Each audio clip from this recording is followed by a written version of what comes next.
하나님의 말씀을 보시겠습니다. 오늘부터는 골로새서를 좀 살펴보도록 하겠습니다.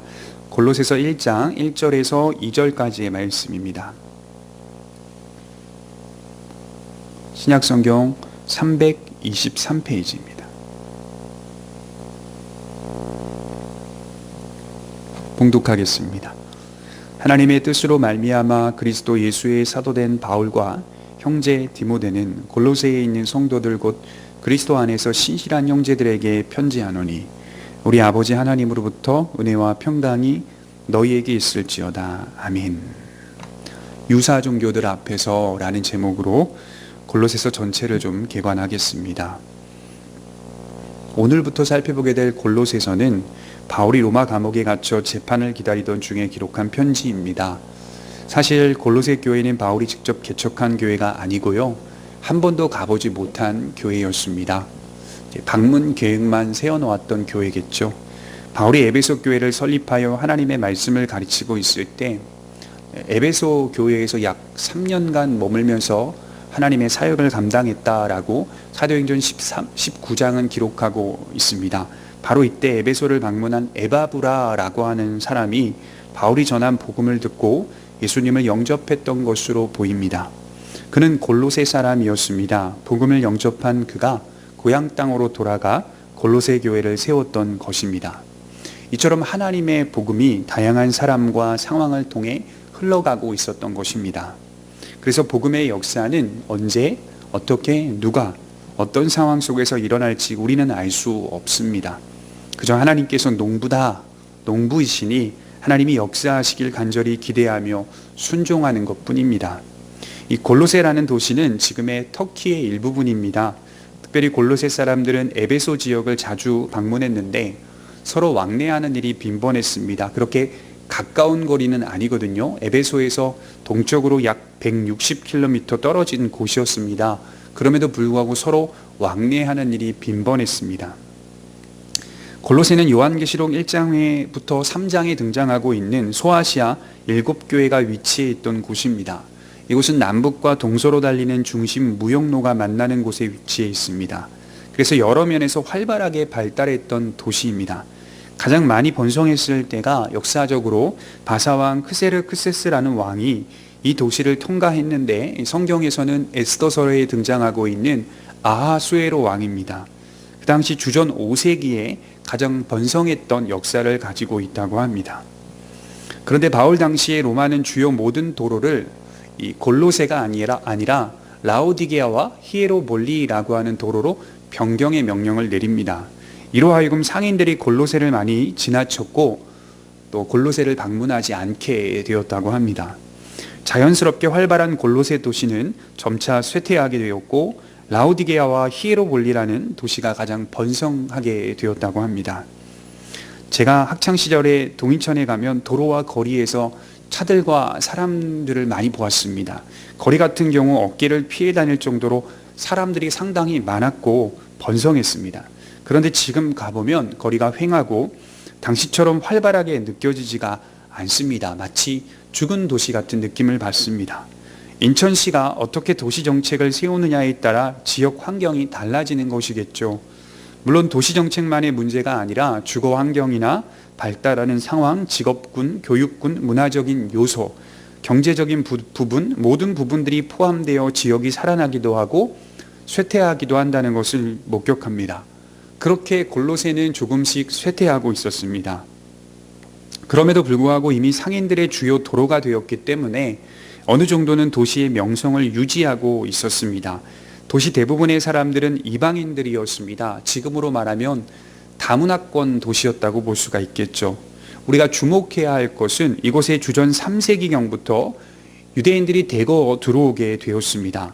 그러니 이미 많은 시간이 흘렀기 때문에 유대인들이 정착하고 있었던 것으로 보입니다. 아시다시피 유대인들은 남유다의 멸망과 함께 흩어진 디아스포라가 되었고 또한 로마 박해로 인해 흩어져 들어온 사람들도 많이 있었습니다. 늘 그래왔듯이 유대인들의 철저한 신앙은 어디서든 이어지게 되는 것이죠. 그래서 유대인들은 어디에 있든 어떤 상황이든 그들만의 철저한 신앙을 회복하기 위해 최선을 다했던 것으로 보이죠. 그 첫 번째의 방식과 또 실천이 무엇입니까? 어디에 있든 간에 그들은 회당을 세운다. 하나님의 율법을 배우고 깨닫고 연구하고 가르침받기 위해 회당을 세우게 되는 것이죠. 그들은 유대교 전통에 따라 회당을 세우고 또 모여 하나님의 말씀을 배웠습니다. 그곳에 유대교의 신앙이 자리를 잡게 되었고 많은 이방인들이 유대교에 관심을 갖게 되었습니다. 물론 유대교만이 종교로 있었던 것이 아니라 여러 종교들이 존재했습니다. 신비주의 종교, 또 철학을 따르는 종교, 금욕을 추구하는 종교 등 이러한 종교의 공통점은 바로 구원이었다는 것을 볼 수 있겠죠. 그래서인지 골로새서라고 하는 편지 안에는 이런 다양한 종교들의 실마리들을 발견할 수가 있습니다. 골로새 교회 안에도 이런 유사 종교들이 들어와 기독교의 가르침을 왜곡하고 변질시키려 하였기 때문입니다. 대표적으로 간단히 보면 기독교 복음을 유대교적 율법 안에 가두려는 사람들이 있었습니다. 2장 16절에서 17절에 말하듯이 음식과 종교적 절기들과 할례를 준수하라는 사람들입니다. 예수님과 유대교의 전통과 율법을 따르라 이렇게 말하는 사람들이죠. 아마도 이들은 유대교의 전통을 따라 신앙생활을 하기 원했던 유대인들이 아닐까라고 하는 짐작을 하게 되죠. 또 하나는 금욕주의적인 삶을 살라, 금욕적인 신앙을 요구하는 사람들이 골로새 교회 안에 존재했습니다. 2장 21절에서 23절에 말하고 있듯이 금욕주의적인 삶이 기독교의 영생을 이해하고 받아들이는데 가장 합당한 신앙이라고 주장했습니다. 또 하나는 여러 환상과 하나님에 관한 더 많은 지식을 확보해야 하나님께 나아갈 수 있다는 사상입니다. 2장 18절에 말하고 있듯이 당시 새롭게 대두되었던 이단이 바로 영지주의였습니다. 그들은 영지주의라는 큰 신비주의 철학 사상 안에서 하나님과 구원에 관한 비밀스러운 지식을 강조하였던 것입니다. 그래서 바울이 골로새서를 기록하면서 1장을 자세히 보시면 이 비밀이라는 단어를 많이 쓰고 있거든요. 이게 영지주의자들을 상대하기 위해 썼던 그들의 표현 방식인 것이겠죠. 비밀. 그들은 비밀스러운 지식을 통달하는 것을 통해 구원받을 수 있다라고 생각했던 사람들이죠. 그런데 1장 27절에 바울은 이 비밀은 너희 안에 계신 예수 그리스도이시니라 라고 기록하고 있다는 것입니다. 그래서 참된 비밀은 예수님이시다 라고 표현하고 있습니다. 바울은 2장 8절에 누가 철학과 헛된 속임수로 너희를 사로잡을까 주의하라. 이것은 사람의 전통과 세상의 초든 학문을 따름이요 그리스도를 따름이 아니니라. 이러한 잘못된 가르침들은 인간의 헛된 속임수에 불과하다라고 말합니다. 다양한 추측이나 견해, 사상으로 구원을 받는 것이 아니라 또 그것으로 죄사함을 받는 것이 아니라 구원은 인간의 지식이나 철학 경험에 의존하는 게 아니라 역사 속에 들어오셔서 우리를 위해 십자가에 죽으시고 부활한 그 사건과 그 사실에 의존하는 것이라고 말하고 있습니다. 그래서 복음은 근본적으로 인간의 추측이나 견해를 배제합니다. C.S. 루이스라고 하는 이제 변증가, 신학자, 영국 사람이죠. 그분은 그렇게 말씀하였거든요. 기독교란 사실이다라고 이렇게 표현을 할 때가 많이 있습니다. 기독교는 사실에 근거하여 믿는 것이다라고 말할 수 있는 것이죠. 인간의 추측이나 인간의 철학이나 인간의 견해를 바탕으로 세워가는 종교가 아니다라고 말하는 것입니다. 복음은 일어난 사실을 근거로 믿으며 그 안에서 이해해 가는 것입니다. 그래서 복음은 인간이 만들어낸 산물이 아닙니다. 예수님께서 친히 이루시고 나타내신 역사입니다. 그것이 가장 탁월한 능력이라고 말할 수 있습니다. 사람들에게 필요한 것은 어떤 신비주의적이고 환상적인 대화나 또 무분별한 신비적인 능력이나 인간의 가르침이 아니라 오직 예수 그리스도라고 표현할 수 있는 것이죠. 인간은 다양한 모습과 방법으로 진리에 이르려고 합니다. 이 종교의 가르침을 조금 섞고 저 종교의 가르침을 조금 섞어서 온전한 종교를 만들려고 시도합니다. 종교를 혼합하려는 이런 모습들은 결국 인간이 추구하고 원하는 목적을 달성하겠다는 뜻입니다. 그러니 진리에 이르기 위해서라고 하지만 따라가 보면 인간이 곧 진리가 되는 겁니다. 왜냐하면 그들이 이런저런 방식으로 혼합한 종교를 만들어내기 때문입니다. 마치 골로새 교회 안에 일어난 모습과 같습니다. 그런 일들이 오늘날 우리 현실에도 존재합니다. 그러나 진리는 예수님께서 역사 속에서 드러내 보이신 길을 믿는 것입니다. 바울은 평생에 이 일을 한 사람입니다. 오직 이 일만을 위하여 부르심을 받은 사람입니다. 골로새 교회가 이러한 문제들로 인하여 어려움을 겪을 때 바울은 로마 감옥에 갇혔음에도 불구하고 자신의 안위를 생각하기보다 성도들을 염려하며 예수님의 진리를 전하고 골로새 교회가 당면한 여러 문제에 대해서 안타까워하며 이 편지를 보내고 있습니다. 4장 7절에 보면 아마도 바울은 두기고 편에 이 편지를 보낸 것 같아요. 4장 7절 한번 볼까요? 두기고가 내 사정을 다 너희에게 알려주리니 그는 사랑받는 형제요 신실한 일꾼이요 주 안에서 함께 종이 된 자니라. 또한 편지를 보내면서 4장 9절에 오네시모도 함께 보내겠다라고 기록하고 있습니다. 신실하고 사랑받는 형제 오네시모를 함께 보내노니 이렇게 표현하고 있죠.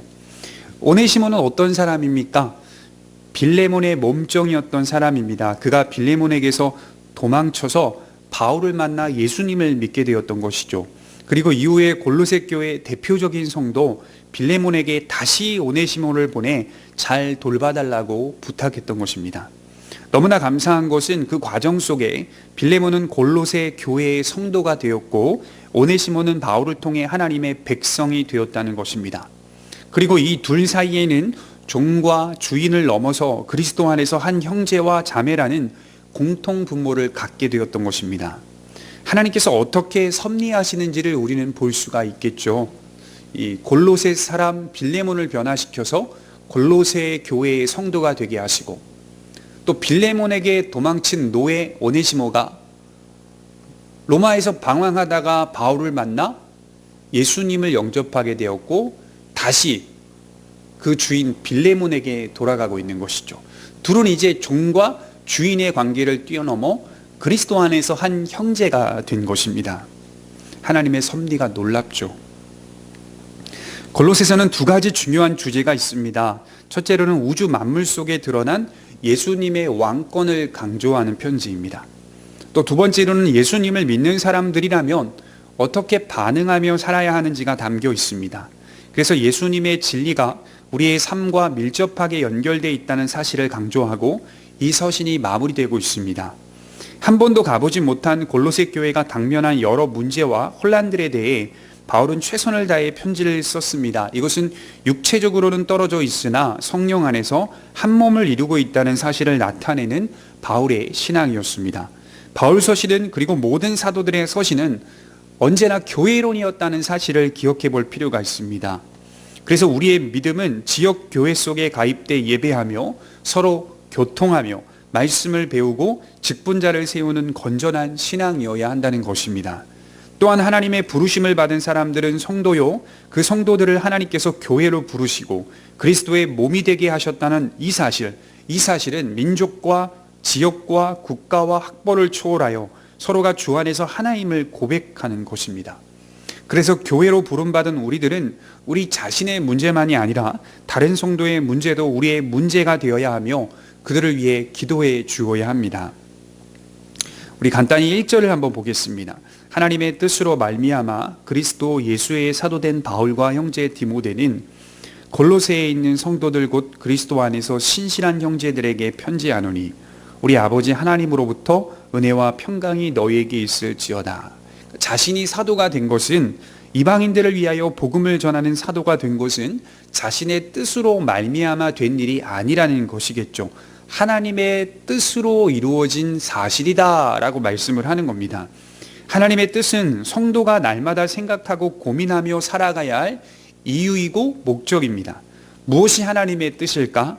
우리는 말씀 속에서 찾고 기도를 통해 해결하며 사역자들에게 조언을 구하게 되는 것입니다. 또한 바울 곁에 디모데가 항상 있었던 것처럼 그리스도인은 혼자 설 수 없다 이렇게 말하는 것이겠죠. 인간은 본질상 홀로 설 수 없는 존재입니다. 그리스도인은 더더욱 홀로 설 수 없습니다. 같은 믿음 안에 서 있는 사람들에게 영향을 받게 되는 것이죠. 디모데는 바울에게 위로를 받고 바울은 디모데에게 위로를 받습니다. 목사는 성도들에게 위로를 받고 성도들은 목사에게 위로를 받습니다. 서로 이처럼 한 몸으로 연결되어 있다는 사실을 기억해야 할 것입니다. 또한 그리스도 안에서 신실한 형제들에게 편지한다라고 말하고 있죠. 우리의 믿음이 신실함이 목표가 되어야 합니다. 저 사람이 하나님 앞에서만큼은 신실해. 이러한 소리를 좀 들으셨으면 좋겠어요. 하나님 앞에 신실한 사람이라면 사람 앞에도 신실할 것입니다. 신실은 내가 하나님을 닮아가고 있다는 증거일 것입니다. 성경 사전에서 이 신실함이란 속이거나 사악함이 없고 순수하고 진실하다라는 뜻을 담아내고 있죠. 순수성, 진실성, 정직성, 신뢰성, 이런 모든 부분들이 경건과 연관되어 있습니다. 경건. 특히 하나님이 이루신 구원의 역사를 변함없이 받아들이고 그 은혜를 통해 사는 것을 의미합니다. 하나님이 신실하니 우리도 신실해야 하는 것이겠죠. 그래서 성경 전체는 너희는 나의 백성이니 내가 온전하니 너희도 온전하라, 내가 거룩하니 너희도 거룩하라 라고 하는 도전을 우리에게 계속 던져주고 있죠. 이것이 바로 신실함이라는 뜻입니다. 바울은 이어서 하나님으로부터 은혜와 평강이 너희에게 있을지어다 라고 말하고 있습니다. 은혜와 평강이 하나님으로부터 나온다는 사실은 우리 성도의 가장 큰 능력입니다. 우리는 세상에서 은혜와 평강을 받지 않습니다. 세상도 은혜와 평강이 있어요. 그러나 질적으로는 다릅니다. 그리고 주어지는 방식도 원리도 다릅니다. 그 방식과 원리가 매우 다르다는 사실을 예수님의 산상수훈 마태복음 5장 8복에서 너무나도 다른 모습으로 나타나고 있죠. 애통하는 자는 복이 있나니 그들이 위로를 받을 것이며, 애통을 하고 있는데 그 애통을 통하여 위로를 받게 된다. 이런 반어법들이 얼마나 많은지 모릅니다. 이처럼 세상 속에서 하나님의 은혜와 평강을 경험하면 세상과 매우 다르다는 점을 깨닫게 되는 것이죠. 저와 여러분들이 진실로 어렵고 힘들 때 은혜와 평강이 하나님으로부터 주어진다는 사실을 경험하며 살기를 바랍니다. 그것은 하나님이 우리와 함께 하신다는 의미일 것입니다. 기도하겠습니다.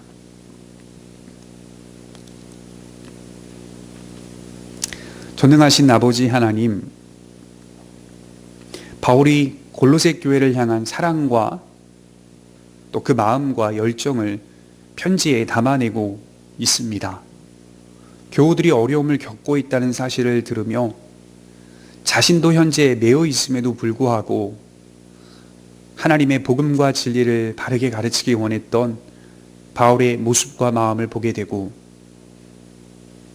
또한 골로새 교회의 성도들도 바울이 한 번도 가보지 못한 교회임에도 불구하고 벌써 신실한 일꾼이 되어 교회를 설립하고 함께 모여 신앙생활을 하고 있는 것을 보게 됩니다. 하나님의 백성들이 주 안에서 한 몸을 이루고 서로가 서로를 위하여 기도하며 안타까워하며 사랑하는 주께서 세우신 아름다운 교회의 모습을 회복해 갈 수 있도록 우리의 교회를 불쌍히 여겨 주옵소서. 감사드리며 살아계신 예수님의 이름으로 기도하옵나이다. 아멘.